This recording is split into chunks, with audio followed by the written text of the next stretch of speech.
আসসালামু আলাইকুম। একটি গুরুত্বপূর্ণ খবর। গোল্ডেন মনির খালাস, আদালত বলছেন মামলা সাজানো, তার অস্ত্র বৈধ।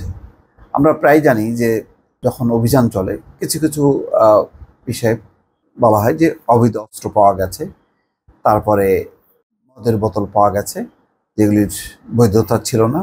তো এগুলো হলো তারপরে আবার কিছু চামড়া, পশুর চামড়া, তো এগুলো হলো খুব দ্রুত কাউকে ফাঁসানোর জন্য। তো গোল্ডেন মনির যে খালাস পেল, এখন বলা হচ্ছে, আদালত বলছে যে না, তার কাছে যে দুটি অস্ত্র ছিল সে দুটি অস্ত্রই, তার একটা গোল্ডেন মনিরের নামে আর একটা হচ্ছে তার স্ত্রীর নামে। ফলে আহ, দুটি অস্ত্র থাকার পরেও আরও অস্ত্র থাকার বিষয়টি আদালতের কাছে বিশ্বাসযোগ্য হয়নি। সুতরাং সেই আহ, কারণে তাকে খালাস দিয়েছে। যদিও তাকে স্বর্ণ চোরাচালানের দায়ে তাকে আটক করা হয়েছিল। তিনি সন্ত্রাসী কিনা সেই বিষয়টা পরিষ্কার না।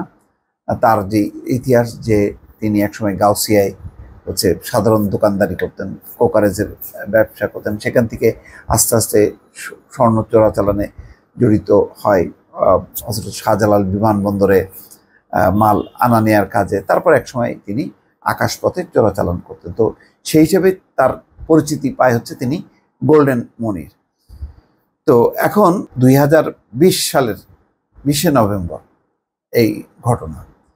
একসময় অভিযান চলেছে, অনেকের সাঁড়াশি অভিযান চলেছে, অনেক যাদের নামে একটা বেশ পরিচিতি আছে, অনেককে আটক করা হয়েছে। এখন আস্তে আস্তে দেখা যাচ্ছে যে সেই আটকগুলোর পেছনের যেই তথ্যগুলো বা গল্পগুলো, সেগুলো আর আদালতে টিকছে না। এখানে খবরে বলা হচ্ছে মনির হোসেন ওরফে গোল্ডেন মনিরকে অস্ত্র মামলায় খালাস দিয়েছে আদালত।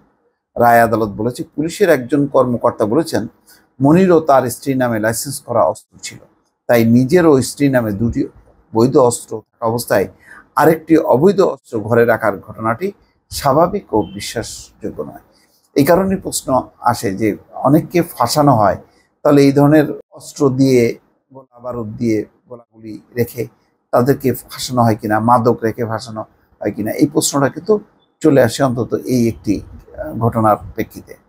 আদালত আরও বলেছেন 2020 সালের 20শে নভেম্বর সকাল 6:30টায় মনির হোসেনের বাড্ডার বাসার শয়নকক্ষের খাটের তোশকের নিচ থেকে অস্ত্র উদ্ধারের ঘটনা রাষ্ট্রপক্ষ প্রমাণ করতে সম্পূর্ণ ব্যর্থ হয়েছে।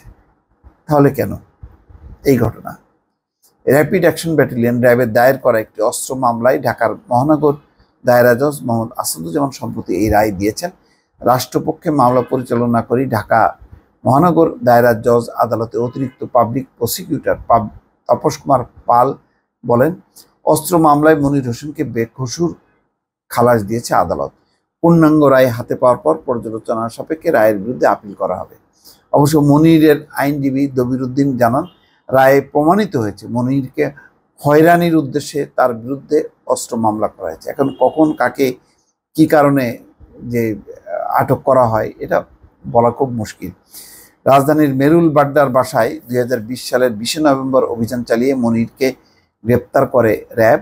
এ সময় একটি বিদেশি পিস্তল, 4 লিটার বিদেশি মদ, 22টি নকল সিল, 8 লাখ টাকা মূল্যের বেশি মূল্যমানের বৈদেশিক মুদ্রা, 600 ভরি স্বর্ণালঙ্কার ও 1,09,00,000 টাকা জব্দ করা হয়। এই ঘটনায় অস্ত্র আইন সহ বাড্ডা থানায় পৃথক 3টি মামলা করেছিল র্যাব।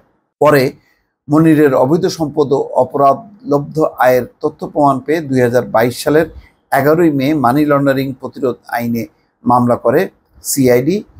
এই মামলার তদন্ত শেষ হয়নি। এছাড়া বিশেষ ক্ষমতা আইন ও জ্ঞাত আয় বহির্ভূত সম্পদ অর্জনের মামলা সাক্ষ্য গ্রহণ পর্যায়ে রয়েছে। যাক, অন্য মামলা রয়েছে, এখন পুরো বিষয়টি শেষ হয়নি। তো তার যে উত্থানটা দোকান কর্মী থেকে স্বর্ণ চোরাচালান, মানি লন্ডারিং মামলার কাগজপত্র বলছে যে গোল্ডেন মনির ও তার স্বার্থ সংশ্লিষ্ট প্রতিষ্ঠানের নামে থাকা 129টি ব্যাংক হিসাবে 791,05,96,523 টাকা জমা রাখা হয়েছে, মানে হিউজ অ্যামাউন্ট। মনির এই আয়ের একটি অংশ সংঘবদ্ধ অপরাধী চক্রের সদস্যদের যোগসাজশে যৌথ ও একক নামে ব্যবসায় বিনিয়োগ করে স্থাবর অস্থাবর সম্পত্তিতে রূপান্তর করেছেন। প্রায় 1000 কোটি টাকা, 700 কোটি টাকা, আর 1000 কোটি টাকা হয়তো বাকি থাকে। মনিরকে গ্রেপ্তার করার পর র্যাবের পক্ষ থেকে বলা হয়েছিল 90 দশকে গাউসিয়া মার্কেটে কাপড় দোকানের কর্মী ছিল মনির। তারপরে মৌচাক মার্কেটে কোকারিজের দোকানে চাকরি নেন। এরপর তিনি বিমানবন্দর কেন্দ্রিক লাগেজ পার্টি ও সোনা চোরাচালানে জড়িয়ে পড়ে পরিচিতি পান গোল্ডেন মনির হিসাবে। তো এখন এই যে তার বিরুদ্ধে অভিযানের মধ্যে এই যে অস্ত্র, এটা টিকলো না, বাকিগুলি কতটা টিকবে সেগুলির পেছনে আসলে ভিত্তি আছে কিনা, যখন একটাতে ধাক্কা খায় তখন অন্যগুলো নিয়েও কিন্তু প্রশ্ন ওঠে। গোল্ডেন মনিরের ক্ষেত্রে আসলে ঘটনাটা কি, সেটা তো এখনো রহস্যের ভেতরেই থেকে গেল। ভালো থাকবেন, আল্লাহ হাফেজ।